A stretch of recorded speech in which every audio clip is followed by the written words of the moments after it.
Well, welcome back to another episode of Paint Society. In this episode, we're going to go over what are the best in the business paint guns for base and clear and how to set them up properly to lay down a beautiful finish.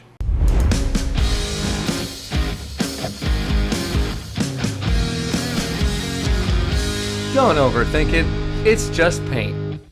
And thanks for joining me again on this episode. My name is Brian, and today we're going to be working with Mario's paint class, and I'm going to show you some of the tips and tricks along the way to get those guns set up and really show you, hey, which guns are a little bit higher priced but work very well. So let's go over them right now. And that first gun is going to be the DV1. Now, you've seen this gun a lot of times on my channel. We've also seen a lot cheaper options that do the job.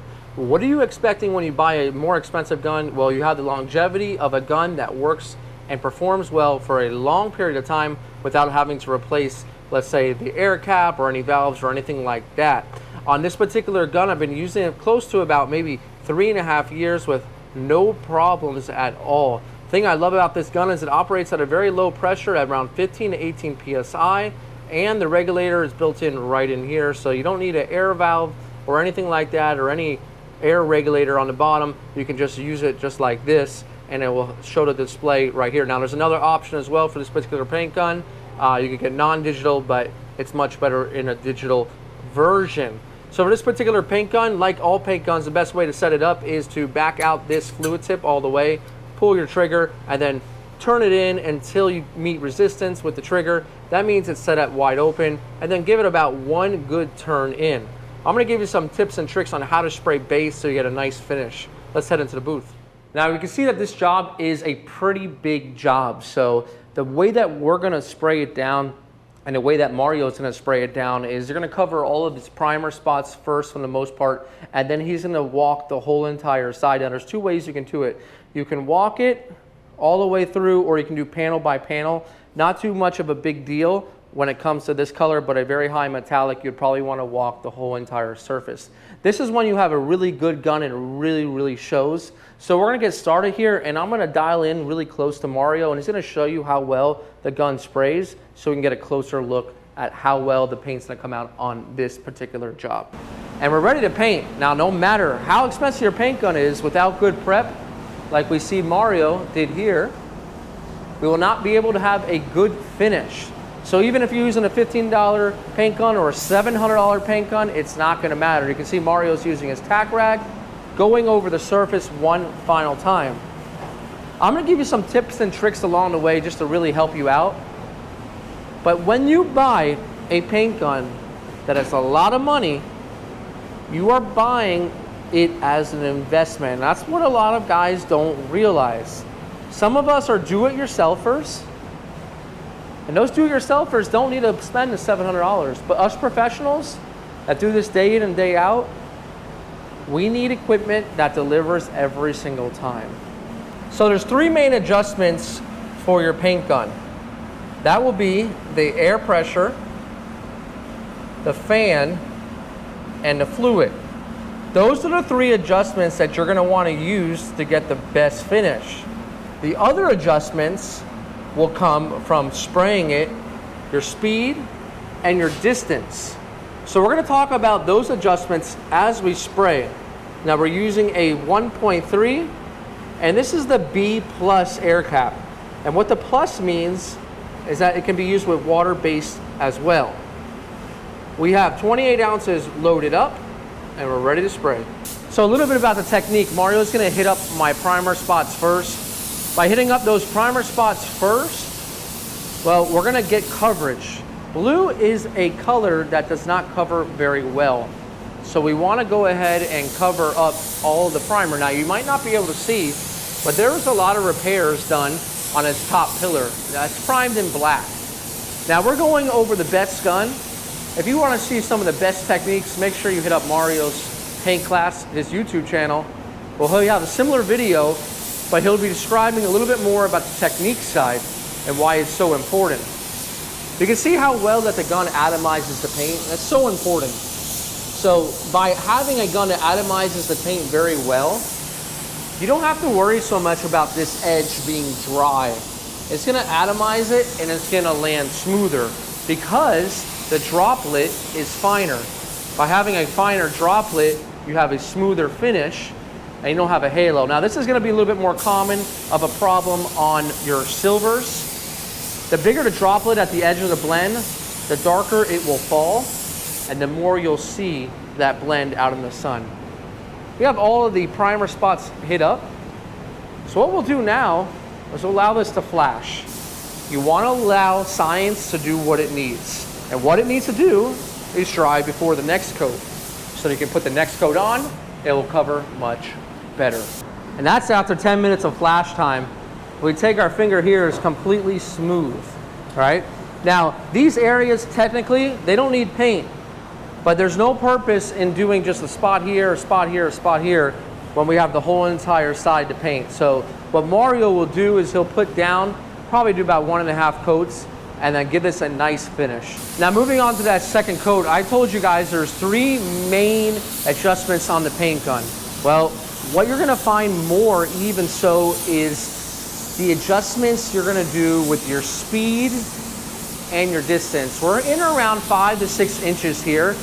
And remember, if you're closer, you're gonna move faster. And if you're further away, you're gonna wanna move slower because that paint's not gonna hit the panel and not wet the panel out as much. Now when spraying down base coat, you wanna spray it wet. If you spray it dry, it's gonna land gritty. What happens when you have gritty finishes? When your clear hits it, it's gonna land gritty too. You can see Mario's walking out his passes here, but if he decides to do panel by panel, that will also work out as well. Now getting back to those main 3 adjustments, and those main 3 adjustments, they also work with clear coat as well. And those main 3 adjustments, let's talk about air. If your air is lower, you're gonna have bigger droplets. If your air is higher, you're gonna have finer droplets. But remember, if your air is much higher, at a higher PSI, well, you're gonna have a lot of overspray, you're gonna be over atomizing the paint, and the paint is just gonna go in the air, and you're gonna be wasting tons of paint. On the hood, you can see that he only painted this area. That's because we only want to paint about 1/4 of the hood. That's all we need to do to make sure that these 2 colors match.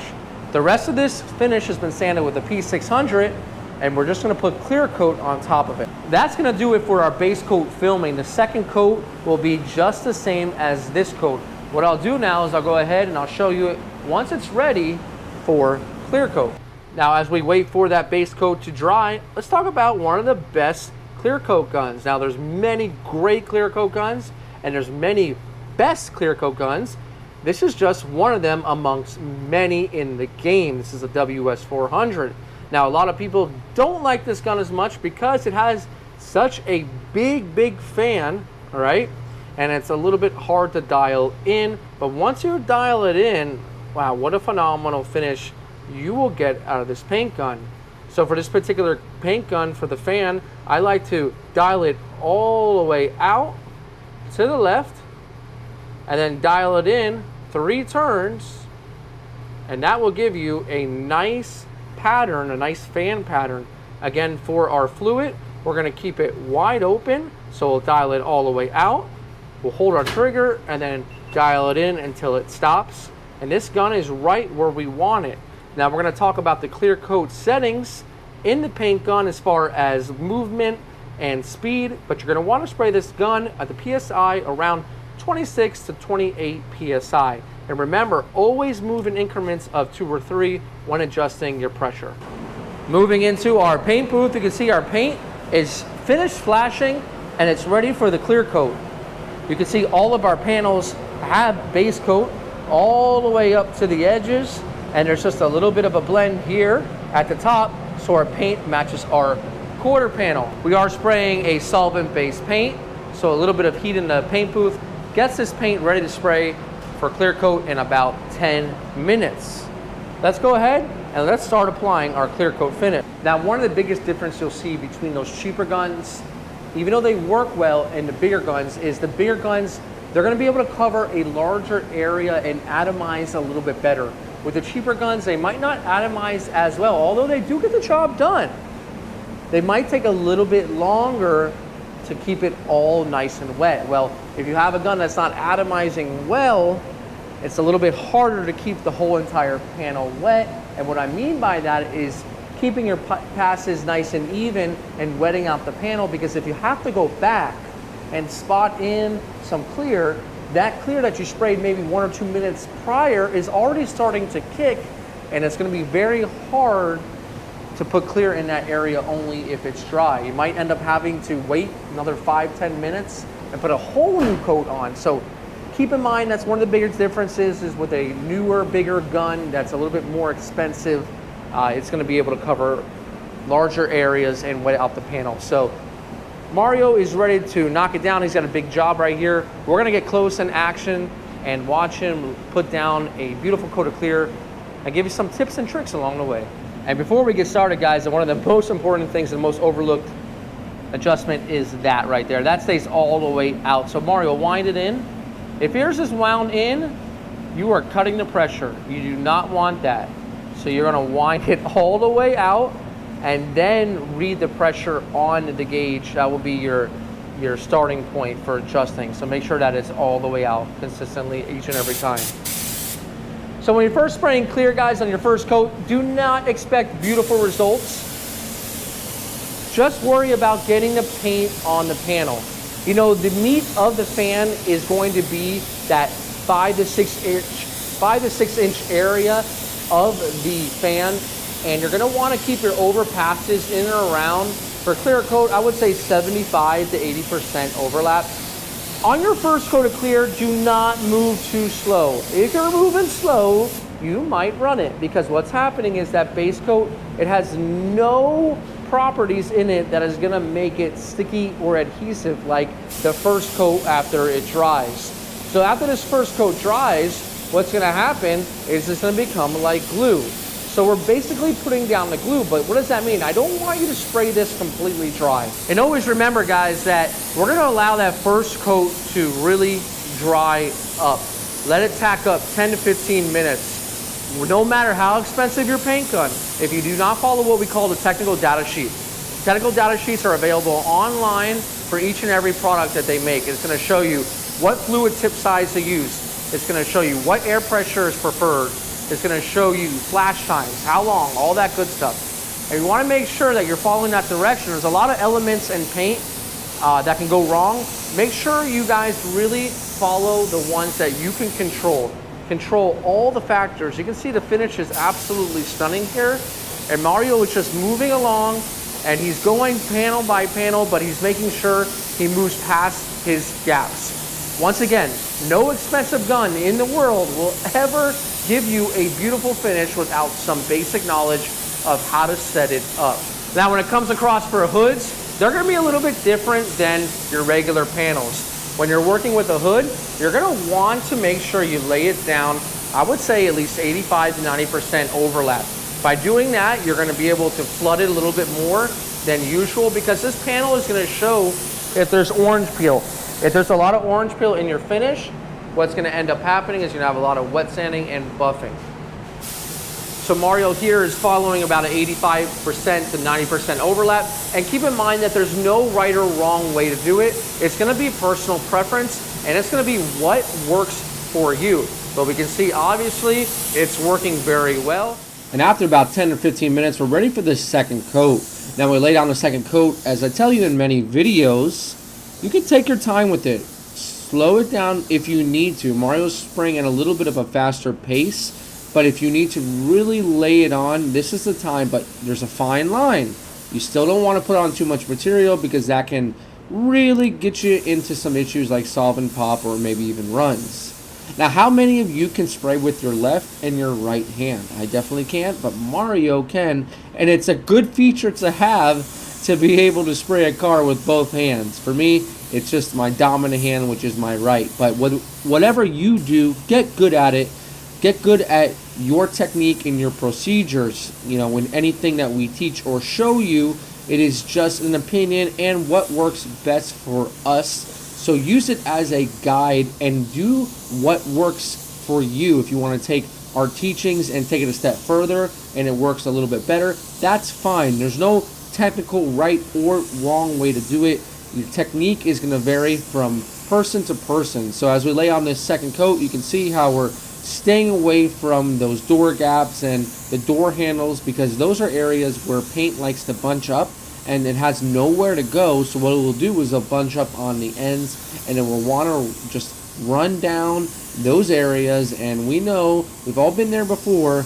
Beginning in my first 2 or 3 years, I struggled a lot with those areas, but you learn as you go. So a lot of this is just a lot of repetition. Moving along to the hood, you can really lay it down on that second coat. Your hood, like I said earlier, in the first coat is really going to show, how well the paint lays down. On the side of the car, you're not going to notice as much, but that hood is just really going to show everything, especially because it's such a large panel and it has such a big surface area. You want to make sure you're keeping it very, very wet. So between 85 and 90% overlap always is a good idea to just really lay it on a lot more. Now, if you're finding that the clear is just not going on as wet, you can always, take that fluid and open it up a little bit more if you dialed it in originally. And 2 coats is all you'll need. If you want to add a third, make sure you wait even longer. I would say at least maybe 15-20 minutes rather than that 10 or 15, and